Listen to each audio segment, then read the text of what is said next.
مسلم league نون کے رہنما طلال چودھری نے کہا کہ کسی سیاسی جماعت پر پابندی عائد کرنا ہماری خواہش نہیں، الیکشن کرانے کی اصل ذمہ داری الیکشن کمیشن کی ہے اور انتخابات تو وقت پر ہونے چاہیے۔ انہوں نے کہا کہ نواز شریف لندن ہوں یا لاہور، ملکی سیاست ان کے گرد گھومتی ہے، جس دن نواز شریف جہاز میں بیٹھیں گے سمجھ لیں الیکشن ہونے والا ہے۔ دوسری جانب نواز شریف نے بھی طلال چودھری کو بڑی مبارکباد پیش کی ہے، چلے مبارک کو، اب یہ عملی سیاست میں حصہ لے سکیں گے۔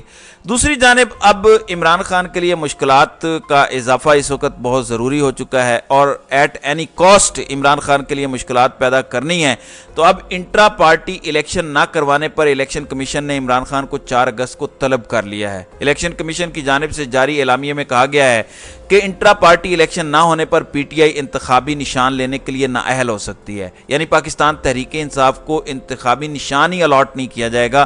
عمران خان کو بھیجے گئے نوٹس کے مطابق P T I intra party election 13 جون 2021 کو متوقع تھے۔ الیکشن کمیشن نے یاد دہانیوں کے نوٹسز جاری کیے، جون 2022 کو آخری نوٹس جاری کیا، لیکن اب مزید توسیع نہیں ہوگی۔ الیکشن کمیشن کے نوٹس میں کہا گیا ہے کہ پی ٹی آئی نے ترمیم شدہ آئین کی کاپی جمع کروائی جو ناکافی تھی۔ چیئرمین پی ٹی آئی کو 4 اگست کو جواب کے لیے طلب کر لیا ہے اور انٹرا پارٹی الیکشن کریں ورنہ آپ کو انتخابی نشان بھی نہیں ملے گا۔ انتخابی نشان لینے کے لیے پاکستان تحریک انصاف ایز اے جماعت ڈسکوالیفائی ہو جائے گی، نااہل ہو جائے گی، وہ اس کی اہل نہیں رہے گی۔ عمران خان کو الیکشن کمیشن آف پاکستان نے ایک جانب ان پہ آج فرد جرم عائد ہونی تھی اور انہیں 22 اگست تک کی توسیع دی، تو وہیں دوسری جانب ایک اور کیس میں کہا کہ آ جاؤ۔ مطلب کہیں سے کوئی ایسا موقع نہیں چھوڑا جا رہا، کوئی ایسا نقطہ نہیں چھوڑا جا رہا جس میں عمران خان کے لیے مشکلات نہ پیدا کی جائیں۔ مطلب عمران خان کے لیے کسی طرف سے کوئی سانس لینے کا یہ موقع نہیں دینا چاہ رہے، ہر طرف سے حملہ آور ہو کے یہ مکمل طور پر چیزیں کرنا چاہتے ہیں۔ ناظرین کرام، اب یہاں پر ایک بہت بڑی چیز سامنے آئی ہے۔ آپ کو پتہ ہے عمران خان کے خلاف توشہ خانہ کیس، جج ہمایوں دلاور، عمران خان نے کہا کہ بلائیں ملٹری سیکرٹری کو، جج صاحب اس پر بھی نہیں آ رہے۔ جج صاحب نے کہا کہ کل میں نے فیصلہ محفوظ کر لینا ہے، آلدو کل اسلام آباد ہائی کورٹ میں بھی یہ کیس چلنا ہے، اس کے ساتھ پرسوں سپریم کورٹ میں بھی یہ چیز آنی ہے۔ اب وہاں سے پتہ نہیں ریلیف ملتا ہے کہ نہیں، اور سپریم کورٹ میں پرسوں کیس لگنے سے پہلے اسلام آباد میں ہی کچھ ایسا کر دیا جاتا ہے کہ جج ہمایوں دلاور کے لیے آسانیاں ہو جائیں۔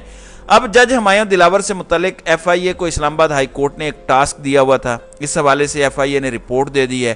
اب ایف آئی اے رانا ثناء اللہ کے انڈر ہے، تو ایف آئی اے نے اسلام آباد ہائی کورٹ کے احکامات کی روشنی میں توشہ خانہ کیس کی سماعت کرنے والے جج ہمایوں دلاور کی مبینہ سوشل میڈیا پوسٹ کے معاملے پر ٹیکنیکل انالیسز رپورٹ دی ہے، تکنیکی تجزیاتی رپورٹ عدالت میں جمع کرائی ہے۔ اس میں جج صاحب کو کلین چٹ مل گئی ہے۔ ایف آئی اے رپورٹ کے مطابق مبینہ فیس بک پوسٹوں کے سکرین شاٹس کا کوئی یو آر ایل موجود نہیں ہے۔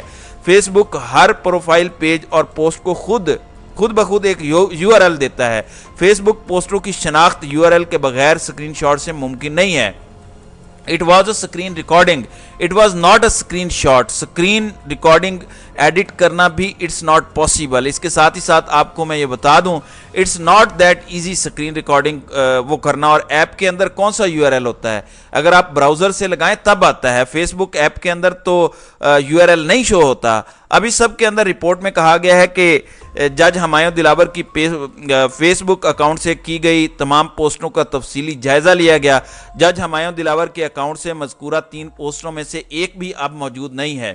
ایف آئی اے نے کہا کہ ہمایوں دلاور کے نام سے اکاؤنٹ کا باقاعدہ یو آر ایل نمبر موجود ہے۔ ان کا اکاؤنٹ 2014 میں بنا جس پر ذاتی پوسٹیں موجود ہیں۔ رپورٹ کے متن میں بتایا گیا ہے کہ ایف آئی اے کو اسلام آباد ہائی کورٹ سے 3 سکرین شاٹس بھجوائے گئے۔ مبینہ سکرین شاٹس میں سے 2 21 جولائی 2014 جبکہ 1 یکم مارچ 2014 کا تھا۔ خیال رہے کہ چیئرمین پی ٹی آئی کے وکلاء نے ٹرائل کورٹ کے جج کی تبدیلی کے لیے اسلام آباد ہائی کورٹ میں درخواست دائر کرتے ہوئے موقف اپنایا تھا کہ جج ہمایوں دلاور کے چیئرمین پی ٹی آئی کے خلاف مبینہ فیس بک پوسٹ موجود ہیں، اس لیے انہیں مقدمے سے الگ کر دیا جائے۔ اب اس پر انتظار حسین پنجوتھا نے ٹویٹ بھی کیا کہ ایف آئی اے جج ہمایوں دلاور کے فیس بک اکاؤنٹ کی رپورٹ اسلام آباد ہائی کورٹ میں جمع کروائی، اور کہا گیا ہے کہ یہ اکاؤنٹ اصلی ہے لیکن اس پر جن پوسٹوں کا ذکر ہے، یعنی کہ عمران خان کے خلاف جو پوسٹیں ہیں، اکاؤنٹ کی وال پر ابھی فی الحال موجود نہیں ہیں، لہٰذا اس وقت ان کے اصلی یا نقلی ہونے کا کچھ نہیں کہا جا سکتا۔ تو اگلا بندہ ڈیلیٹ ہی کرے گا سب سے پہلے۔ اب ساری دنیا نے وہ پوسٹیں دیکھی ہیں، وہ سکرین شاٹس نہیں، سکرین ریکارڈنگ بھی دیکھی ہیں، سوشل میڈیا پر سب کچھ موجود ہے۔ یہ کہنا کہ اب وہ موجود نہیں ہے، اس کا ہرگز مطلب یہ نہیں ہے کہ وہ جھوٹی ہیں۔ ہمایوں دلاور سے اس اکاؤنٹ کی رسائی لیں اور فیس بک سے رپورٹ لیں۔ ایسی جعلی رپورٹس کو قوم نہیں مانتی، یعنی پی ٹی آئی نے مکمل طور پر اسے ریجیکٹ کر دیا ہے۔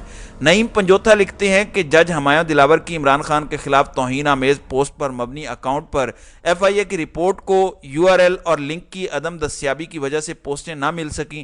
کتنی مذائقہ خیز بات ہے۔ جج نے یہ نہیں کہا کہ اس کا اکاؤنٹ ہیک ہوا، جس کا مطلب ہے پوسٹ ان کی اپنی ہے۔ فیس بک سے ایف آئی اے رابطہ کر کے پوسٹ کی اصلیت کا پوچھ سکتی ہے۔ سوشل میڈیا صارفین نے اور سینئر صحافیوں نے اس اکاؤنٹ پر موجود پوسٹیں دیکھی ہیں، اس کے سکرین شاٹس لیے ہیں۔ اب ایک بہت بڑی گواہی بھی آئی ہے۔ ثاقب بشیر بہت منجے ہوئے صحافی ہیں اور بڑا اچھا کام کرتے ہیں، انہوں نے ایک ٹویٹ کیا ہے۔ یہ وہ گواہی ہے جو عمران خان کے حق میں آئی ہے اور جج ہمایوں دلاور کے لیے یہ گواہی بہت سی مشکلات کریٹ کرے گی۔ صحافی ثاقب بشیر نے لکھا کہ پوسٹیں جعلی ہیں یا نہیں، لیکن ایک بات طے ہے، یہ ایسی پوسٹیں اس اکاؤنٹ کی ہیں جس کو جج صاحب نے تسلیم کیا، کیونکہ اس فیس بک اکاؤنٹ کا پروفائل لاک ہونے سے پہلے 2-3 دفعہ میں نے خود ان کی ٹائم لائن پر یہ دیکھی اور وہ پوسٹیں موجود تھیں۔ بعد میں پروفائل کو لاک کیا گیا، پروفائل کو چھپا دیا گیا۔ مطلب یہ چیز ثاقب بشیر بھی کنفرم کر رہے ہیں اور نعیم پنجوتھا نے بھی لکھا کہ بہت سے سینئر صحافیوں نے یہ پوسٹیں اپنی آنکھوں سے دیکھی ہیں، بہت سے لوگوں نے اسے ایکسیس کیا، گواہیاں موجود ہیں، اور یہ ایک بہت امپورٹنٹ چیز ہے۔ اس چیز کو جتنا اہم سمجھا جائے، میں سمجھتا ہوں اس کی اہمیت کو اگنور نہیں کیا جا سکتا۔ So let's see how things unfold, لیکن یہ ایک بہت بڑی چیز ہے، ایک اور نشانہ چکا ہے، اور یہ جو ایف آئی اے کی رپورٹ آئی ہے جس نے جج صاحب کو ایک طرح سے پراپر ثبوت نہ ہونے کی بنیاد پر ایک کلین چٹ دی، یہ کیسے ہو سکتا ہے؟ میری ایک پوسٹ ہے، وہ میری پرائیویٹ ہے، پھر اگلی پوسٹ عمران خان کے خلاف ہے، وہ میں نے نہیں کی، اس سے اگلی ہونے والی پھر میں نے کی، مطلب اکاؤنٹ ہیک پھر کیسے ہو گیا؟ ہیک کا مطلب یہ ہوتا ہے کہ میرا اکاؤنٹ آج ہیک ہو جائے، اس میں پیچھے کچھ پوسٹیں ہوں، میں واپس آ کر وہ پوسٹیں ڈیلیٹ کرنے کی کوشش کروں اور اس ٹائم لوگوں کو بتا دوں کہ میرا اکاؤنٹ ہیک ہوا تھا، اس کا کوئی ثبوت موجود نہیں ہے۔ تو یہ ساری چیزیں بہت سے سوالات کھڑی کرتی ہیں، بہت سے اس کے اندر کوسچنز ہیں اور بڑی عجیب و غریب پوسٹیں ہیں۔ مطلب وہ پوسٹیں دوبارہ اب گردش کر رہی ہیں، لوگ شیئر کر رہے ہیں، لوگوں نے دیکھی ہیں، جج صاحب اکاؤنٹ کو تسلیم کر چکے ہیں۔ تو لیٹس سی کیا ہوتا ہے، لیکن میں سمجھتا ہوں ثاقب بشیر نے جو بات کی ہے یہ اہم ہے اور یہ گواہیاں ہیں، یہ لوگ آئی وٹنسز ہیں اور یہ آئی وٹنسز سارے پبلکلی آ بھی رہے ہیں اور بتا رہے ہیں۔ تو دیکھتے ہیں کہ آگے چل کر یہ معاملہ کہاں جاتا ہے۔ تو ناظرین کرام، آپ کی اس ویڈیو کے حوالے سے کیا رائے ہے؟ آپ اپنی رائے کا اظہار کامنٹ سیکشن میں ضرور کیجیے گا۔